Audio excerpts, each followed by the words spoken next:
بسم اللہ الرحمن الرحیم۔ السلام علیکم۔ اللہ تعالیٰ کے فضل کرم اور شکر کے ساتھ آج کی ویڈیو کرتے ہیں شروع۔ آج کی اس ویڈیو میں ہم آپ کو واقعہ کربلا کی مکمل تاریخ کے بارے میں بتائیں گے۔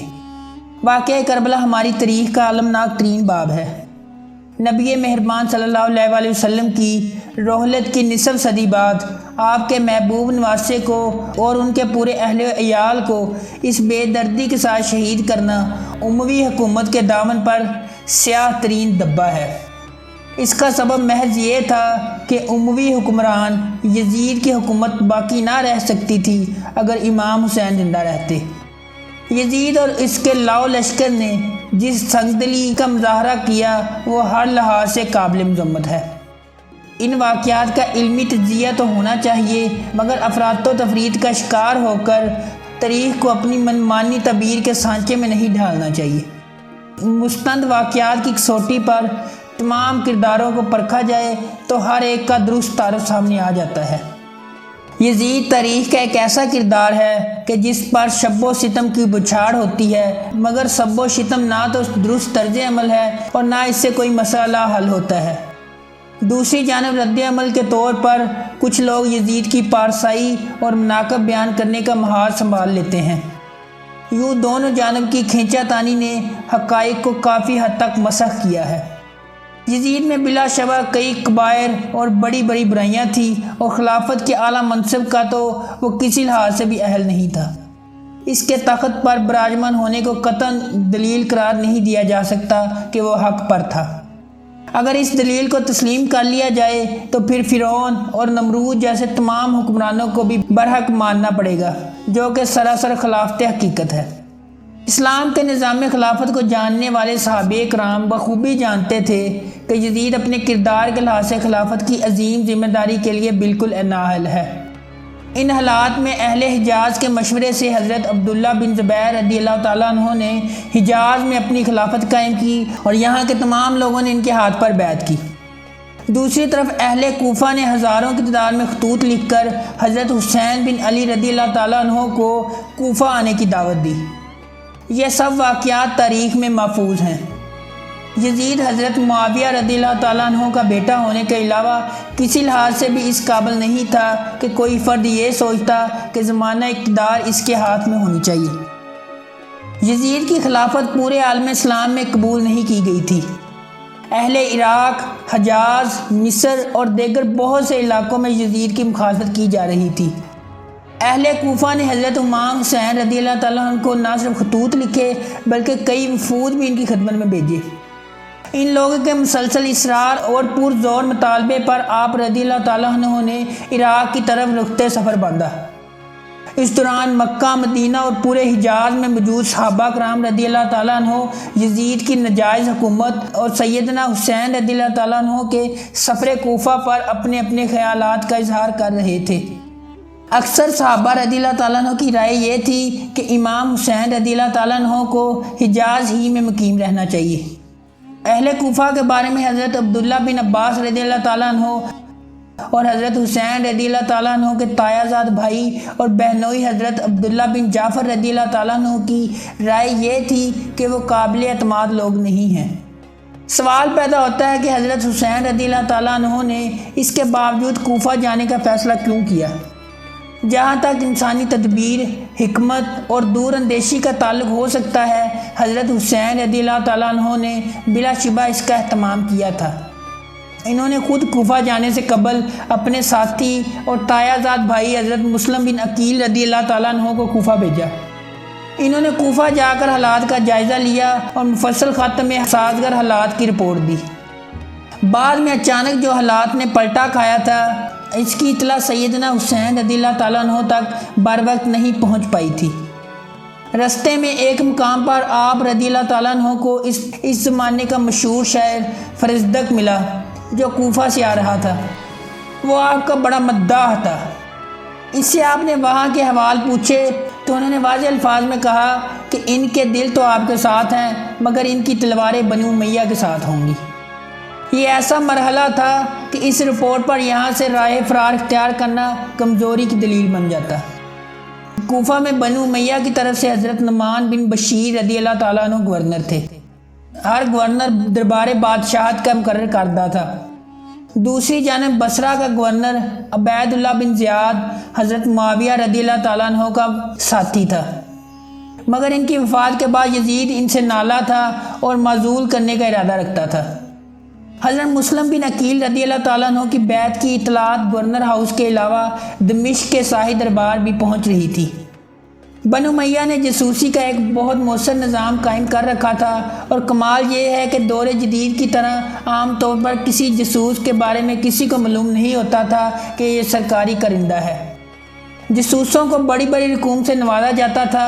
جاسوسوں کے ذریعے حضرت نعمان بن بشیر رضی اللہ تعالیٰ عنہ کی شکایات مسلسل یزید کو مل رہی تھی۔ کسی جاسوس نے ان سے ملاقات کر کے کہا کہ حکومت کے خلاف یہاں بغاوت ہو رہی ہے اور آپ گورنر ہوتے ہوئے خاموش ہیں، یا تو آپ کمزور ہیں یا آپ کے عزائم کچھ اور ہیں۔ نعمان بن بشیر رضی اللہ تعالیٰ عنہ جاسوس کے ارادوں کا ادراک نہ کر سکے، اور انہوں نے کہا میں گورنری کی قوت کو استعمال کر کے احکام الہی کے خلاف سرکشی اور خلق خدا پر ظلم نہیں ڈال سکتا۔ جاسوس نے فوراً یہ اطلاع دمشق بھیج دی۔ اس پر یزید نے اپنے کچھ درباریوں سے مشورہ کیا تو انہوں نے اسے کہا کہ اگر آپ کے والد معاویہ رضی اللہ تعالیٰ عنہ آج زندہ ہوتے تو وہ ابن زیاد کی خدمات سے ضرور فائدہ اٹھاتے۔ ہانی بن عروہ حضرت حسین رضی اللہ تعالیٰ عنہ کے زبردست حامی تھے، مگر اس جاسوس کی مخبری اور پھر گواہی کے بعد سخت خلجان کا شکار ہو گئے۔ اب وہ زخمی حالت میں یہ سب منظر دیکھ رہے تھے۔ انہیں قید کرنے اور حضرت مسلم بن عقیل رضی اللہ تعالیٰ عنہ کو پکڑنے، قتل کرنے اور ان کا سر ابن زیاد کے سامنے پیش کرنے کا حکم جاری کر دیا گیا۔ جس شخص نے یہ جاسوسی کی تھی کا نام مورخین نے سرجون بیان کیا ہے۔ کہا جاتا ہے کہ اسے یزید نے دمشق سے ابن زیاد کے پاس بھیجا تھا۔ حضرت مسلم رضی اللہ تعالیٰ عنہ کو ہانی بن عروہ رضی اللہ تعالیٰ عنہ کی گرفتاری کی اطلاع ملی تو انہوں نے اپنے حمایتیوں کو ساتھ لے کر مقابلہ کرنے کی ٹھانی۔ ان کے ساتھ 3,500-4 ہزار کے لگ بھگ کوفی میدان میں نکل کھڑے ہوئے، مگر جو ہی ان بدبختوں نے بڑے بڑے سرداروں کو عبید اللہ بن زیاد کے محل میں دیکھا تو انہوں نے بالکنی سے اپنے اپنے قبیلے کے تمام لوگوں کی سرزنش کی، تو آہستہ آہستہ یہ باد عہد حضرت مسلم بن عقیل رضی اللہ تعالیٰ عنہ کا ساتھ چھوڑ کر منتشر ہو گئے۔ آخر میں ان کے ساتھ صرف چند 100 افراد باقی رہ گئے۔ حضرت مسلم رضی اللہ تعالیٰ عنہ نے یہ صورتحال دیکھی تو انہوں نے بھی شام کے وقت کسی محفوظ جگہ کی طرف نکلنا چاہا۔ اس دوران پورے شہر میں جاسوسی کا جال پھیلایا جا چکا تھا۔ اسی رات کو حضرت مسلم بن عقیل رضی اللہ تعالیٰ عنہ کو سرکاری جتھوں نے گرفتار کیا اور گورنر ہاؤس لے آئے۔ حضرت مسلم رضی اللہ تعالیٰ عنہ کے 2 کم سب بچے بھی شہید کر دیے گئے تھے۔ ابن زیاد نے حضرت مسلم رضی اللہ تعالیٰ عنہ کو دیکھتے حکم دیا کہ اسے فی الفور قتل کر دیا جائے، اس کا بے سر لاشا محل کے سامنے پھینک دیا جائے۔ حضرت ہانی کو سوری پر چڑھانے کا حکم صادر ہوا۔ یوں ایک جانب یہ نقشہ یکسر بدل گیا، مگر دوسری جانب حضرت حسین بن علی رضی اللہ تعالیٰ عنہ تک درست اطلاعات نہ پہنچ سکی۔ وہ اس وقت تک حجاز سے حدود عراق میں داخل ہو چکے تھے۔ ان کے ساتھ کوئی بہت بڑا لشکر نہیں تھا۔ ان کے قافلے میں کچھ خواتین تھیں اور 150 کے قریب ان کے اعیان و انصار تھے۔ مسلم بن عقیل رضی اللہ تعالیٰ عنہ اور ان کے بچوں کی شہادت کی خبر بھی ملی۔ حر کی رائے یہ تھی کہ قافلے کو وہیں سے واپس پلٹ جانا چاہیے تھا، مگر حضرت مسلم بن عقیل رضی اللہ تعالیٰ عنہ کے بھائیوں نے کہا کہ جب ہمارا بھائی قتل ہو گیا ہے تو ہم یہاں سے کیسے واپس جا سکتے ہیں؟ اصل بات تو یہی ہے کہ تقدیر ہر چیز پر غالب ہوتی ہے۔ حضرت حسین رضی اللہ تعالیٰ عنہ نے اپنا رخ کوفہ سے کربلا کی طرف موڑ لیا۔ راستے میں جگہ جگہ یزیدی دستوں نے قافلہ اہل بیت کو روکنا چاہا، مگر وہ کسی نہ کسی طرح کربلا تک آ پہنچے۔ یہ 60 ہجری کے آخری دن تھے۔ اسی اثناء میں نئے سال کا ہلال طلوع ہوا۔ عمر بن سعد بن ابی وقاص رضی اللہ تعالیٰ عنہ بنو امیہ کی حکومت میں ایک علاقے کا حاکم تھا۔ جب اسے ابن زیاد نے اس قبیلے کو قتل کرنے کا حکم دیا تو شروع میں اس نے کافی پس و پیش کیا۔ آخر کار ابن زیاد کے دباؤ کے تحت عمر بن سعد نے اس جرم کا ارتکاب کر ہی ڈالا۔ جب عمر بن سعد نے حضرت حسین رضی اللہ تعالیٰ عنہ کا راستہ روکنا چاہا تو آپ رضی اللہ تعالیٰ عنہ نے اسے بتایا کہ مجھے اہل عراق نے آنے کی دعوت دی ہے۔ جس کے نتیجے میں حجاز سے چل کر آیا ہوں۔ آپ رضی اللہ تعالیٰ عنہ نے خطوط کا انبار بھی اس کے سامنے پیش کیا۔ عمر بن سعد نے حضرت حسین رضی اللہ تعالیٰ عنہ کے دعوے کی تکذیب نہیں کی، مگر کہا کہ اہل کوفہ نے آپ کو خطوط لکھے مگر اب وہ آپ کا ساتھ چھوڑ چکے ہیں۔ آپ کے لیے اس کے سوا کوئی رستہ نہیں کہ یزید کی بیعت کر لیں۔ حضرت حسین رضی اللہ تعالیٰ عنہ نے فرمایا کہ میں ایسا شخص نہیں ہوں جو دب کر بیعت کر لے۔ میں تمہارے سامنے 3 شرائط پیش کرتا ہوں۔ طبری اور دیگر مورخین نے ان شرائط کا ذکر کیا ہے جو کہ درج ذیل ہیں۔ نمبر 1، مجھے چھوڑ دو کہ میں براہ راست یزید کے پاس چلا جاؤں اور خود اس سے معاملہ کر لوں۔ نمبر 2، مجھے چھوڑ دو کہ میں جہاں سے آیا ہوں وہیں واپس چلا جاؤں۔ نمبر 3، مجھے چھوڑ دو کہ میں کسی سرحد پر چلا جاؤں۔ عمر بن سعد نے امام کا موقف سننے کے بعد کسی حد تک نرمی کا اظہار کیا، مگر کہا کہ وہ خود کوئی فیصلہ کرنے کا مجاز نہیں ہے، اسے ابن زیاد سے منظوری لینا پڑے گی۔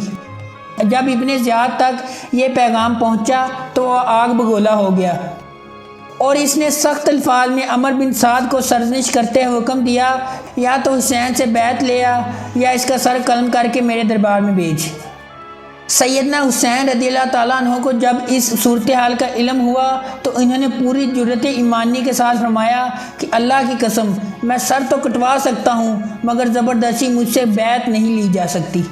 اب وہ مرحلہ آ گیا کہ حضرت حسین ابن علی رضی اللہ تعالیٰ عنہ اور ان کے ساتھیوں نے ایک بہت بڑی قربانی پیش کی، جس کا مقصد آمریت و ملوکیت کا انکار اور اسلامی دستور کی اہم ترین شق خلافت و شرعیت کا تحفظ تھا۔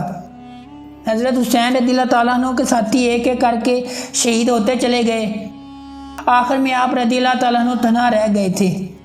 گرمی کی حدت اور جنگ کی شدت، اس لمحے کی سختی اور دل دہلا لینے والا منظر، اس سب کچھ کے باوجود سیدنا حسین بن علی رضی اللہ تعالیٰ عنہ کے پائے استقلال میں کوئی لغزش نہیں آئی۔ وہ بہادری سے لڑتے ہوئے شہید ہو گئے مگر یزید کی ناجائز حکومت کو تسلیم کرنے سے انکار کر دیا۔ اگر آپ کو ہماری یہ ویڈیو پسند آئی ہے تو اسے لائک کریں، شیئر کریں اور چینل کو سبسکرائب کرنا مت بھولیں۔ شکریہ۔